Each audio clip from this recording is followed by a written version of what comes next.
Kita lanjutkan ke part 2 ya, dari topik di chapter 1 tentang kombinasi bisnis ini ya. Di part 2 ini kita sampai pada cost allocation using the acquisition method ya, dengan mengalokasikan biaya dengan menggunakan metode akuisisi.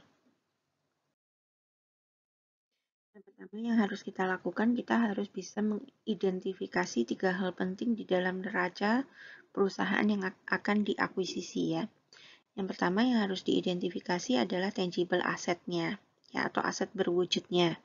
Bisa kas, aset tetap, kemudian aset ini apa namanya yang berupa hutang, berupa piutang, persediaan, peralatan dan lain sebagainya, itu kita identifikasi dulu ya. Kemudian juga kita perlu mengidentifikasi intangible asset ya, atau aset yang tidak berwujud. Dan yang ketiga yang perlu kita identifikasi adalah liabilities assumes ya. Nah, termasuk juga kita perlu mengidentifikasi intangible yang berasal dari kejadian-kejadian hukum atau contractual rights ini ya, or separable from the entity ya. Jadi kita juga harus melihat dokumen hukum ya, biar bisa mengidentifikasi kira-kira apakah ada hal lain yang perlu difahami ya dari bisnis yang diakuisisi ya. Ini penting ya. Jadi urusan hukum ini juga penting karena merger atau konsolidasi itu juga ini ya merupakan kejadian yang ada kaitannya dengan hukum gitu ya, karena dua perusahaan yang melakukan merger itu kan nanti ada pelimpahan ya, jadi makanya dokumen-dokumen hukum perlu dipelajari. Kemudian research and development in process ya, penelitian dan pengembangan yang sedang dalam proses. Nah ini penting, ini di AKM 3 dipelajari ya. Jadi kalau biaya yang dikeluarkan untuk research and development itu perlakuannya seperti apa? Nah itu kita juga perlu lihat apakah perusahaan sedang melakukan research atau tidak gitu ya. Karena ini nanti juga penting ya. Karena di R&D ini juga ada perlakuan akuntansinya ya. Nanti tidak saya ulangi ya. Ini saya anggap sudah bisa di AKM 3 ya. Kemudian ada contractual contingencies ya. Jadi kewajiban-kewajiban contingencies ini harus juga kita pahami. Nah, ini tertuang di catatan atas laporan keuangan ya. Jadi kalau hal-hal yang sifatnya contingencies itu kita bisa telaah di dalam CALK ya. Kemudian some non-contractual contingencies. Nah, ini adalah hal-hal yang perlu kita ketahui. Karena kan tidak semuanya hal penting itu tertuang di dalam neraca ya. Nah, di dalam neraca dan laba rugi. Jadi kita harus melihat CALK juga dan melihat dokumen-dokumen fisik atau hal-hal yang sifatnya substansi dari perusahaan yang akan diakuisisi. Nah, ini penting ya. Bahkan di PSAK itu ini dianjurkan ya, sangat penting gitu untuk dipahami. Kemudian assign fair value to net asset ya. Selanjutnya kita bandingkan ya fair value dengan net assetnya ya. Use fair value determined in preferential order by established market price, present value of estimate future cash flow, discount based on observable measures. Kemudian yang ketiga, other internally derived estimation ya. Jadi cara menentukan fair value itu seperti apa sih gitu ya. Kalau di soal itu kan biasanya sudah diketahui fair value-nya. Tapi kalau misalnya Anda nih jadi akuntan di suatu perusahaan yang ingin mengakuisisi perusahaan lain. Nah, terus cara menentukan fair value-nya bagaimana? Nah, ini perlu diingat ya. Yang pertama kita bisa ngecek di market price ya. Caranya gimana? Kita bandingkan gitu ya. Kita bandingkan data nilai barang yang ada di internet atau katalog atau apapun itu ya. Kita bandingkan di beberapa perusahaan gitu ya. Nah, kemudian kita pilih market price yang paling sesuai gitu ya. Atau juga bisa menghitung present value of estimate future cash flow ya, pakai nilai NPV gitu ya. Kemudian juga bisa dengan estimasi-estimasi lain yang sifatnya pertimbangan internal.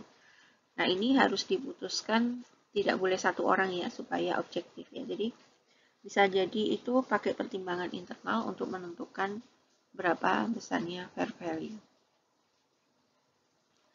Ya. Yang dikecualikan dari aturan fair value itu ada beberapa ini ya. Yang pertama deferred tax assets and liabilities ya. Jadi aset yang ada kaitannya dengan pajak ini ya. Jadi misalnya ada uang muka pajak gitu ya, ada PPN masukan, itu nggak ada fair value-nya ya. Sesuatu yang kaitannya dengan tax. Kemudian pension and other benefits ya. Jadi kalau ada membukukan dana pensiun itu juga tidak dihitung fair value-nya. Kemudian operating and capital lease itu juga tidak. The goodwill on the books of the acquired firm is assigned no value. Jadi goodwill yang sudah ada sebelumnya itu tidak dihitung gitu ya, tapi dihilangkan ya. Ya, kemudian nanti di dalam proses akuisisi akan terjadi goodwill. Goodwill itu bisa positif, bisa negatif ya. Kalau goodwill negatif itu istilahnya adalah gain on bargain purchase ya. Nah, kapan terjadinya goodwill? Ya, goodwill terjadi ketika ada nilai lebih dari the sum of fair value of the consideration transferred, kemudian fair value of any non-controlling interest in the acquiree, and fair value of any previously held interest in acquiree. Jadi kalau kita misalnya ingin mengakuisisi perusahaan, kemudian apa yang kita bayarkan itu lebih tinggi daripada nilai yang kita akuisisi, itu maka akan terjadi goodwill atau goodwill positif ya. Jadi nanti munculnya di jurnal itu akunnya goodwill ya, posisinya di debit. Tapi kalau misalnya apa yang kita bayarkan itu lebih rendah daripada nilai aset yang akan kita terima, maka dia akan menjadi goodwill negatif. Nah, itu nama akunnya menjadi gain on bargain purchase gitu ya. Seperti itu. Kemudian contingent consideration. Ya, jadi kalau ada hal-hal yang sifatnya kontingensi. Kontingensi itu ada kemungkinan terjadi gitu ya, dan nilainya cukup besar. Tapi kita tidak bisa mengestimasi secara tepat ya. Nah, itu biasanya kalau di laporan keuangan harus diungkapkan di dalam catatan atas laporan keuangan ya, tentang hal-hal yang sifatnya kontingensi. Ini di AKM 3 sudah dipelajari. Ya. Nanti Anda bisa baca lagi tentang provision and contingency ya. If the fair value of contingent consideration is determinable at the acquisition date, it is included in the cost of the combination. Ya, jadi kalau misalnya hal-hal yang sifatnya kontingensi, itu ketika proses akuisisi itu bisa dihitung dengan tepat, maka nanti akan dimasukkan ke dalam cost combination ya. Kan kalau kontingensi itu kan belum dicatat di jurnal ya, hanya diungkapkan. Tetapi bisa saja ketika kita mengakuisisi itu ternyata kontingensinya terjadi. Nah, itu. Maka hal-hal yang seperti itu nanti bisa dijadikan cost of the combination. If the fair value of the contingent consideration is not determinable at that date, it is recognized when the contingent is resolved. Ya, jadi kalau misalnya nih hal-hal yang sifatnya kontingensi itu tidak bisa dihitung pada saat tanggal akuisisi, maka nanti pengakuannya ditunda ya ketika kontingensi itu benar-benar terjadi. Ya, types of consideration contingency ada dua. Yang pertama adalah future earning level dan future security price. Itu adalah hal-hal yang sifatnya kontingensi ya. Kemudian bagaimana mencatat contingent consideration ya. Contingencies based on future earning ini akan meningkatkan dari cost investasi ya. Jadi nanti bisa menambah cost dari investasi. Kemudian kalau contingents yang berasal dari future security price ya atau harga saham di masa yang akan datang itu tidak akan merubah cost of the investment ya.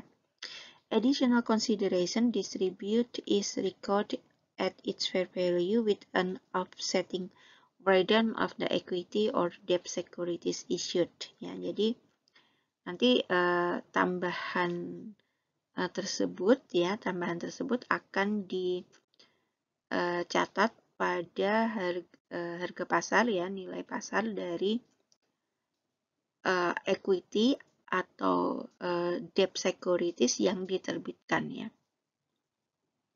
In some case, the contingency may involve a return of consideration ya. Jadi ini kalau ada kasus khusus ya.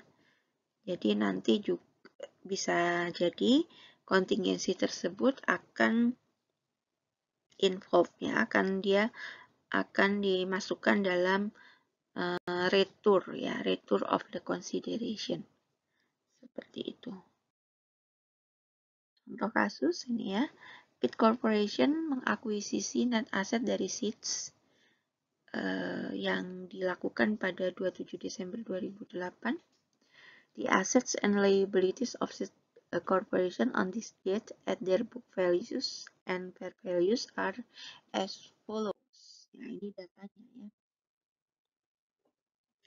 Ini book value-nya, ini fair value-nya. Ya. Ingat aturan akuisisi itu kita perhatikan fair value-nya. Ini ya, kita bandingkan fair value-nya nanti dengan cost akuisisi. Jika fair value lebih tinggi daripada cost akuisisi, nanti akan menjadi gain on bargain purchase.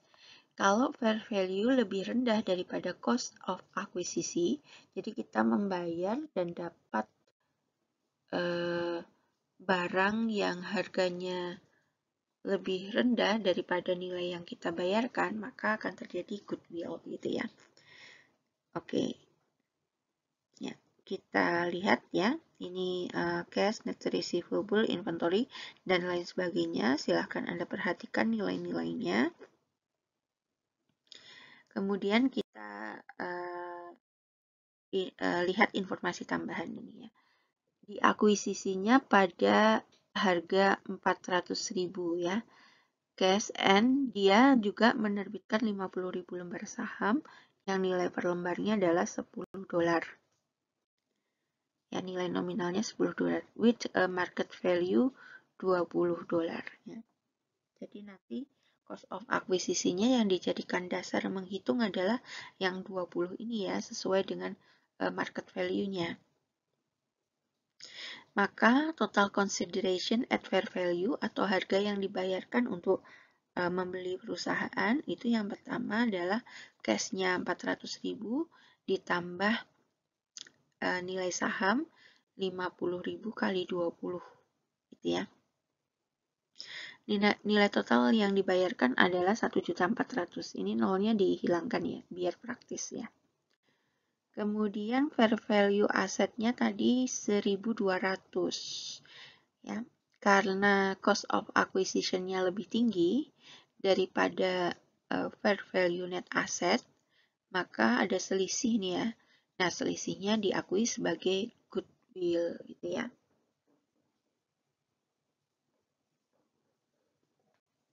Nah, ini difahami dulu ya. Difahami. Karena ini video kan Anda bisa balik ke penjelasan awal gitu ya. Bisa dihentikan dulu untuk diresapi kayak gitu ya. Jadi lebih fleksibel sesuai dengan ini ya, kecepatan Anda belajar ya. Nah, kemudian bagaimana kita menjurnal kejadian tersebut? Yang pertama yang kita jurnal adalah nilai investasinya sebesar kos yang dikeluarkan ya, sebesar yang dibayarkan. Yang dibayarkan adalah 1.400 ini ya, terdiri dari kas dan saham. Kemudian nilai kasnya 400, nilai sahamnya itu sesuai dengan nilai nominalnya, yaitu 10 dikalikan 50.000 lembar ya. Kemudian kan ada selisih tadi ya antara fair value dengan book value, karena kan market value-nya itu kan 20 tadi ya. Market value-nya 20, nilai nominalnya 10, sehingga ada selisih 10. Nah, selisih 10 ini dicatat sebagai additional paid in capital ya. Ini pencatatan awal ketika transaksi bayar-membayar gitu ya. Kemudian untuk selanjutnya, kita mengakuisisi gitu ya, kita mencatat proses akuisisinya dengan memasukkan nilai aset and liabilities dari perusahaan yang diakuisisi ya. Ini dicatat semuanya, cash, kemudian net receivable, inventory, land, building, dan lain sebagainya. Kemudian tadi sebesar fair value-nya ya. Kemudian kan tadi ada goodwill gitu ya. Nah, goodwill-nya dicatat di sini. Ya, kemudian account payable, notes payable, and other liabilities. Ya, kemudian nilai investasinya dicatat dalam posisi kredit ya sebesar 1.400.000 ya atau 1.400 di sini ya.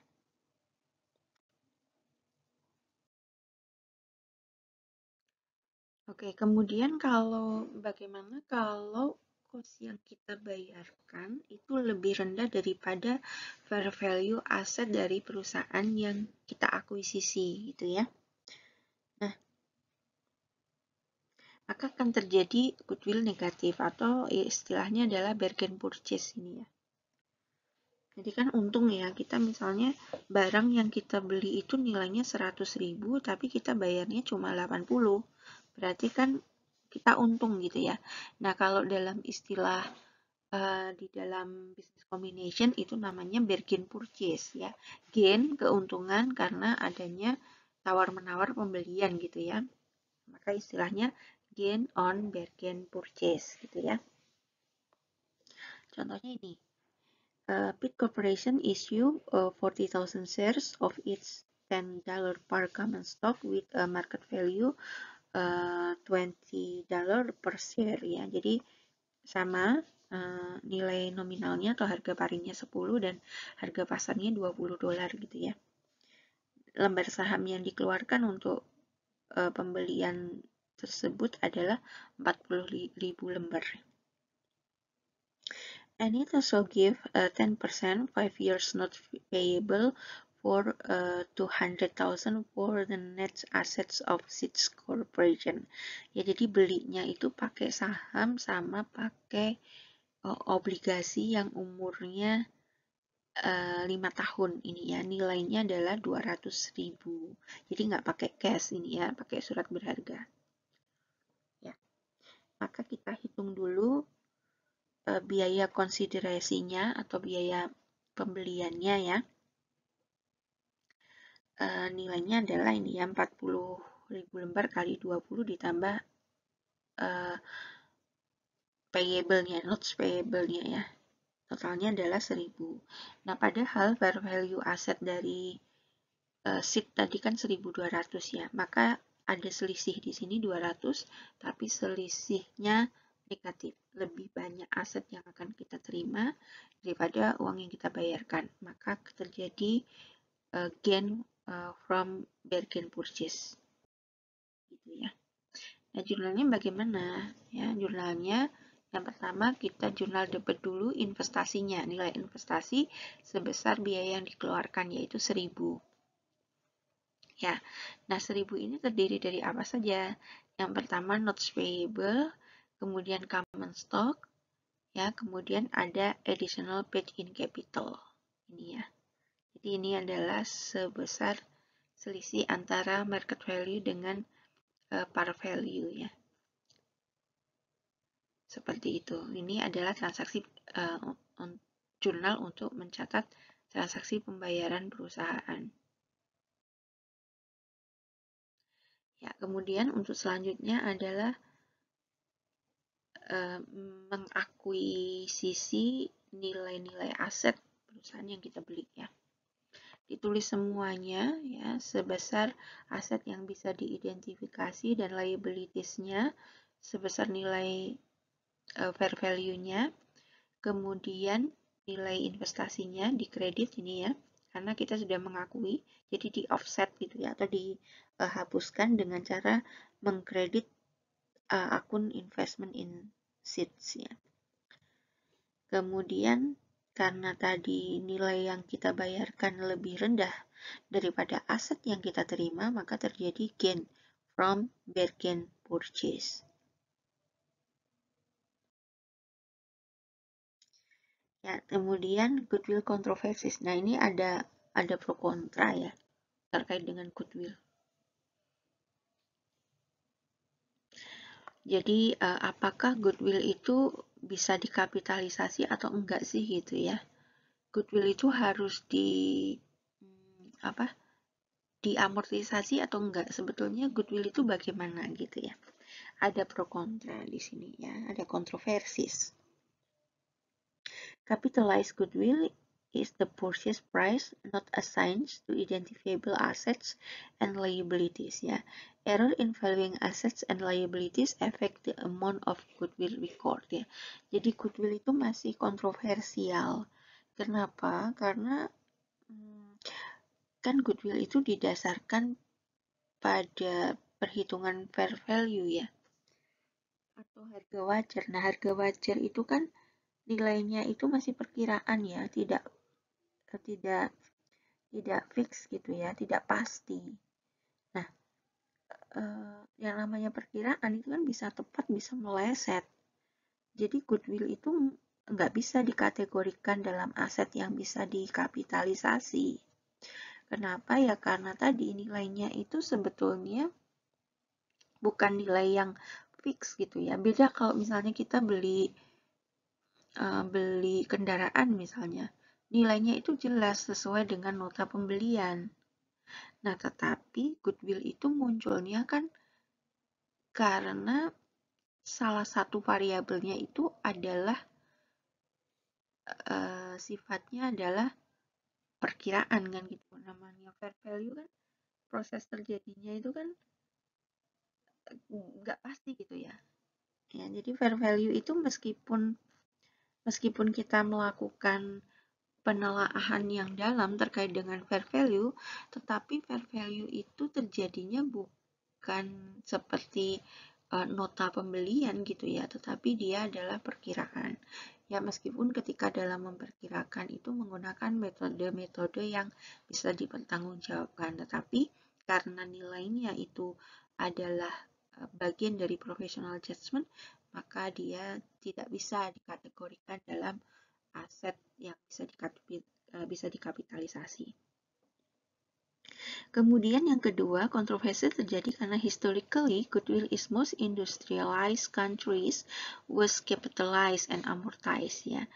Jadi kalau melihat sejarahnya, goodwill itu di perusahaan-perusahaan yang ada di negara-negara industri itu memang dikapitalisasi dan diamortisasi ya seperti aset tetap gitu ya. Nah, tetapi ada banyak yang menganggap bahwa nggak tepat kalau dikategorikan dalam aset tetap itu goodwill nggak bisa gitu ya. Jadi harus ada perlakuan khusus ya. Maka di dalam IASB standar dan US GAAP, di IFRS juga, dan di PSAK kita juga, itu goodwill-nya tidak dikapitalisasi gitu ya, kemudian tidak diamortisasi, tetapi dilakukan impairment atau penilaian goodwill setiap tahun, dan jadi dikaji ulang seperti itu ya. Jadi tidak seperti melakukan penyusutan pada aset tetap gitu ya, tetapi di impairment atau dinilai ulang gitu ya. Ya, impairment itu dilakukan secara berkala setiap tahun gitu ya untuk goodwill. If the unit's book value exceeds its fair value, additional tests must be performed to determine the impairment of goodwill and or other assets. Ya, jadi kalau ilmu dasarnya impairment itu kan dilakukan untuk menilai apakah aset yang dimiliki perusahaan itu masih sesuai atau tidak ya nilainya dengan yang tercatat kan gitu ya. Nah ini ya, maka perlu dilakukan namanya impairment testing gitu ya. More frequent testing for goodwill impairment may be needed ya. Contohnya loss of key personnel, unanticipated competition, goodwill impairment of subsidiary ya. Jadi goodwill itu bisa berubah-ubah karena ada hal-hal yang sifatnya non-balance sheet ya. Misalnya kita kehilangan personel inti, ya, personel kunci, direkturnya, atau mungkin manajer kunci gitu ya, atau orang-orang penting di perusahaan yang mempengaruhi value dari suatu industri itu akan mempengaruhi goodwill ya. Kemudian kompetisi yang tidak bisa diantisipasi ya, maka hal-hal yang di luar balance sheet ini juga perlu menjadi pertimbangan gitu ya, karena nanti akan mempengaruhi nilai goodwill. Nah, kemudian pernyataan business combination ya. FASB Statement nomor 141R dan 142 prescribe disclosure for business combination and intangible asset. This include, but is not limited to, reason for combination, allocation of purchase price among assets and liabilities, kemudian juga pro forma results of operation and goodwill or gain from bargain purchase ya. Jadi kalau di PSAK 22 itu juga sama ya. Jadi kita harus mendisclosure ya, harus menjelaskan di dalam CALK terkait dengan alasan kombinasi bisnisnya apa gitu ya. Kemudian alokasi purchase price-nya ya dialokasikan ke aset yang mana saja atau liabilities yang mana saja. Ya, kemudian pro forma results of operation ya. Jadi proyeksi hasil operasi ke depannya kan seperti apa, itu di disclosure ya, dijelaskan gitu ya. Kemudian apakah terjadi goodwill or gain from bargain purchase. Nah, ini prosesnya harus dijelaskan secara gamblang di dalam catatan atas laporan keuangannya, termasuk alokasinya tadi ya. Jadi hitungan-hitungan Anda itu muncul nanti di CALK ya, kalau misalnya Anda jadi akuntan dari perusahaan yang mengakuisisi perusahaan lain. Nah, kemudian Sarbanes-Oxley X 2002 ya. Nah, Sarbanes-Oxley itu kan sudah tahu ya sejarah munculnya Sarbanes-Oxley ya. Di Sarbanes-Oxley itu muncul pasca kejadian Enron dan Anderson ya. Enron itu perusahaan pipelines, perusahaan konstruksi pipanisasi gitu ya. Perusahaan besar ya. Kemudian juga nilai sahamnya itu termasuk saham-saham blue chips gitu ya, saham yang istilahnya digemari di pasar gitu ya, karena kestabilan harganya dan dividennya yang bagus gitu ya. Nah, namun itu seperti kejadian kapal Titanic ya, sesuatu yang besar dan dan dianggap tidak akan jatuh ya ternyata bisa jatuh juga gitu ya. Nah ini contoh dari arogansi yang kemudian hancur gitu ya. Nah Anderson itu KAP yang masuk dalam Big Five waktu itu ya. Anderson tuh sama kayak EY, PricewaterhouseCoopers gitu ya. Jadi perusahaan kantor akuntan publik yang cukup bonafit gitu, tapi ternyata melakukan tindakan tidak etis yang menyebabkan kerugian besar gitu ya bagi para investor gitu ya terkait dengan kasus Enron. Jadi Enron tuh secara tiba-tiba harga sahamnya jatuh benar-benar jatuh gitu ya, sehingga kerugiannya mungkin miliaran ya. Jadi kebangkrutan yang mendadak gitu. Jadi KAP mengumumkan laporan keuangan Enron wajar tanpa pengecualian, tetapi selisih beberapa minggu dari pengumuman itu perusahaan kolaps gitu kan, aneh gitu ya. Nah itu kemudian diterbitkannya Sarbanes-Oxley 2002 ya untuk mencegah kejadian semacam itu lagi gitu ya. Jadi tindakan-tindakan tidak etis ternyata kong kali kong antara perusahaan dengan KAP-nya ya. Dibuat opini wajar dong perusahaanku seperti itu loh. Ya, jadi melakukan window dressing, kemudian melakukan manipulasi data ya, sehingga para investor merasa tertipu di situ ya. Ya. Nah, Sarbanes-Oxley itu ini meminta gitu atau dia mewajibkan greater independence of auditor and clients gitu. Jadi auditor dan clients-nya itu haruslah independen ya, pihak yang nggak ada hubungan afiliasi sama sekali ya. Kemudian independensi dari corporate boards-nya ya atau komisarisnya harus juga independen supaya bisa saling mengawasi ya. Kemudian independent audits of internal control ya, internal controlnya juga harus independen. Increase disclosure of balance sheets, arrangement and obligation. Jadi harus hal-hal yang tidak ada di balance sheet itu harus diungkapkan dengan jelas gitu ya. Kemudian more types of disclosure on from HK ya. Jadi ada format gitu ya, format untuk menyatakan atau mendisclosure ya atau menceritakan secara detail hal-hal yang penting yang tidak bisa muncul di dalam balance sheet gitu ya.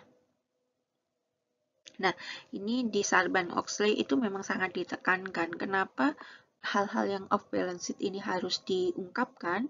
Itu karena ternyata kejadian Enron itu terjadi karena ada hal-hal penting yang tidak terakomodir di dalam balance sheet gitu ya.